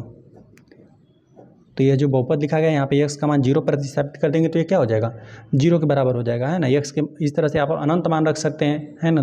धनात्मक ऋणात्मक कोई वास्तविक संख्या रख सकते हैं आप। तो यहाँ पे रखेंगे तो 0 के अलावा और कोई संख्या नहीं होगा जो यहाँ पर रखने पर 0 आएगा। तो इस बहुपद को ना x का यही मान हो जाएगा, 0 ही प्रतिस्थापित करेंगे तो इसको 0 करेगा, ठीक है, इस बहुपद को। तो इस बहुपद का शून्य क्या बना, x बराबर 0। हम लोग लिख देते हैं बहुपद px बराबर 3x का शून्य x बराबर 0 है। इस तरह से ये भी प्रश्न हल हो गया, पाँचवा भी। चलिए आ जाते हैं हम लोग छठा वाले प्रश्न पे। छठा में दे दिया गया है ना कि यहाँ पर px बराबर ax है, a को 0 के बराबर नहीं लिखना है, ठीक है। चलिए इसको भी हम लोग नोट करते हैं। px बराबर यहाँ पे a इंटू x दिया हुआ है। x ही हम लोग का चर है, a कोई कांस्टेंट है ना, कोई यहाँ पर अचर है, ठीक है। ये चर है हम लोग का x, ठीक है। और यहाँ पे जो बोल दिया है ना कि a को 0 के बराबर नहीं करना है, ठीक है। जो a हम लोग का अचर है, ठीक है, x हम लोग का वेरिएबल है, ठीक है, चर है, और a जो है हम लोग का अचर है, कोई कांस्टेंट है, कोई संख्या है, लेकिन वो 0 के बराबर नहीं है, 0 को छोड़ के रहिए, क्योंकि यहाँ पे यदि 0 रखेंगे तो x ही समाप्त हो जाएगा, शून्य बहुपद आने लगेगा, ठीक है। यहाँ पे इसलिए यहाँ पर क्या करना है, a का मान 0 के अलावा कोई और संख्या है, ठीक है। तो यहाँ पर a का मान 0 के बराबर नहीं है, ठीक है। चलिए इसको हल करते हैं हम लोग। जो भी बहुपद दिया है उसको हम लोग 0 के बराबर लिख देते हैं, ठीक है। ax बराबर हमने px बराबर 0 रख दिया, तो यहाँ पे px का मान ax है, ठीक है। तो यहाँ पर हम लोग लिख देते हैं यहाँ पे 0, ठीक है। Ax बराबर 0 हो गया। तो यहाँ पे x का ही मान हमें ज्ञात करना है, तो यहाँ पे गुणे में ना भागा में चला जाएगा, 0/a हो जाएगा, ठीक है। तो यहाँ पे 0 में कोई संख्या है, ये 0 को छोड़कर ही कोई संख्या है। पहले ही बोल दिया कि 0 को कोई छोड़कर ही है, नहीं तो 0/0 क्या हो जाता है, इनफाइनाइट हो जाता। 0/0 इनफाइनाइट अपरिभाषित हो जाता, ठीक है। तो यहाँ पे 0 यहाँ पे कोई और संख्या है, कोई और वास्तविक संख्या है, तो हम लोग का क्या हो जाएगा, यह 0 के ही बराबर हो जाएगा। तो यहाँ पे जो भी हम लोग का बहुपद लिखा गया है ना, x का यही मान है जो इसको 0 करेगा, इस बहुपद को। x का मान क्या रखेंगे, 0 प्रतिस्थापित कर देंगे तो इसको क्या कर देगा, 0 के बराबर कर देगा। तो हम लोग लिख देते हैं यहाँ पे बहुपद, यहाँ पे px बराबर ax, ठीक है, का शून्य x बराबर 0 है, ठीक है। x का मान 0 रखेंगे तभी इस बहुपद को क्या कर पाएगा, 0 के बराबर कर पाएगा। यदि इस बहुपद में x का मान आप 0 प्रतिस्थापित करेंगे तो यह पूरा बहुपद क्या हो जाएगा, 0 के बराबर हो जाएगा। तो इस बहुपद का शून्य कौन बना, x बराबर 0 इस बहुपद का शून्य है, ठीक है। चलिए आ जाते हैं हम लोग अंतिम वाले प्रश्न पे, जो कि है हम लोग का 7वां प्रश्न। देखिए हम लोग को 7वां प्रश्न दिया गया है ना, px बराबर यहाँ पे cx प्लस d दिया हुआ है ना। इस तरह से हम लोग को रैखिक बहुपद है cx प्लस d, जो चर यही है हम लोग का, चर ये x है और c और d यहाँ पर दिया हुआ है ना, ये दोनों वास्तविक संख्याएं हैं ना। और यहाँ पे c जो है ये चर क्या है, 0 के बराबर नहीं है, ये 0 के बराबर हो जाएगा तो ये शून्य बहुपद हो जाएगा, ठीक है, x रहेगा ही नहीं। तो इस प्रश्न को चलिए एक बार हम पहले नोट कर लेते हैं, है ना। यहाँ पर हमें दे दिया गया है px बराबर यहाँ पे c x प्लस d है, और कामा में दे दिया गया है ना कि जो c है इस बहुपद में ना x का गुणांक क्या होना चाहिए, 0 के बराबर नहीं होना चाहिए। और साथ साथ c और d के बारे में चर्चा किया हुआ है कि c कामा d जो है वास्तविक संख्याएं हैं, वास्तविक संख्याएं हैं, ठीक है। चलिए इसको हम लोग हल करते हैं, जो भी हम लोग को ये बहुपद दिया है उसको हम लोग 0 के बराबर करते हैं, ठीक है। px बराबर क्या कर देते हैं, 0 कर देते हैं, कोई बहुपद रहेगा उसको 0 के बराबर कर लीजिए। चलिए इसका मान रख देते हैं हम लोग cx प्लस d है, ठीक है, इसका वैल्यू। चलिए तो इसको भी 0 के बराबर कर देते हैं। यहाँ पे धन d है, बराबर को उधर पक्षांतर कर देंगे, ऋण d हो जाएगा। तो cx बराबर यहाँ पे ऋण d हमें मिला, ठीक है। अब यहाँ पे c गुणे में इधर भागा में चला जाएगा, तो x का वैल्यू कितना हो जाएगा, ऋण d बटा यहाँ पे c हो जाएगा, ठीक है। तो यहाँ पे तो इस बहुपद का हम लोग को यही शून्य निकल कर आ गया, ठीक है। ऋण d बटा c ही यहाँ पर हम लोग प्रतिस्थापित करेंगे ना, तो क्या कर देगा, इस बहुपद को 0 के बराबर कर देगा। अतः हम लोग लिख देते हैं यहाँ पे बहुपद, यहाँ पे px बराबर यहाँ पे cx प्लस d, यहाँ पे cx प्लस d है, का शून्य यहाँ पे ऋण d बटा x बराबर रहेगा, x बराबर ऋण d बटा c है। जो भी हम लोग को बहुपद दिया था उसको एक बार शून्य के बराबर करिए, और जो भी वैल्यू दिया था उसको हमने रखकर हल कर दिया, तो x का वैल्यू हम लोग को ऋण d बटा c निकल कर आ गया। हमने लिख दिया बहुपद px बराबर cx प्लस d का शून्य, x बराबर ऋण d बटा c है। चलिए एक बार इसको हम हल करके भी आपको दिखा देते हैं। यहाँ पे दिया हुआ cx प्लस d हम लोग का ये बहुपद है ना। चलिए यहाँ पर हम लोग प्रतिस्थापित करते हैं, x का मान यही ऋण हमने ज्ञात किया हुआ है, ऋण d बटा c हमने ज्ञात किया हुआ है, और यहाँ पे प्लस d है, ठीक है। यहाँ पे x के स्थान पर हमने d बटा c प्रतिस्थापित कर दिया। ये तो अंश और हर में से क्या हो जाएगा, c विभाजित हो जाएगा, विभाजित हो गया, ऋण d बचेगा, ऋण d और प्लस d आपस में जितना राशि धनात्मक है उतना ही ऋणात्मक है, घटकर 0 हो जाएगा, ठीक है। तो इस बहुपद के लिए x का यही मान है, ठीक है, x का यही मान है जो इस बहुपद को क्या कर देगा, शून्य कर देगा। इस बहुपद का वैल्यू क्या कर दिया, शून्य कर देगा। तो x का वो कौन सा मान था, ऋण d बटा c था, तो यही इस बहुपद के लिए यही वो शून्य है, ठीक है। हमने लिख दिया बहुपद px बराबर cx प्लस d का शून्य, x बराबर ऋण d बटा c है, ठीक है। इसलिए इस प्रकार से प्रश्नावली 2.2 हम लोग का समाप्त हो गया। वीडियो पसंद आए तो वीडियो को एक लाइक कर दीजिए, यदि चैनल पर नए हैं तो कृपया चैनल को सब्सक्राइब कर दीजिए।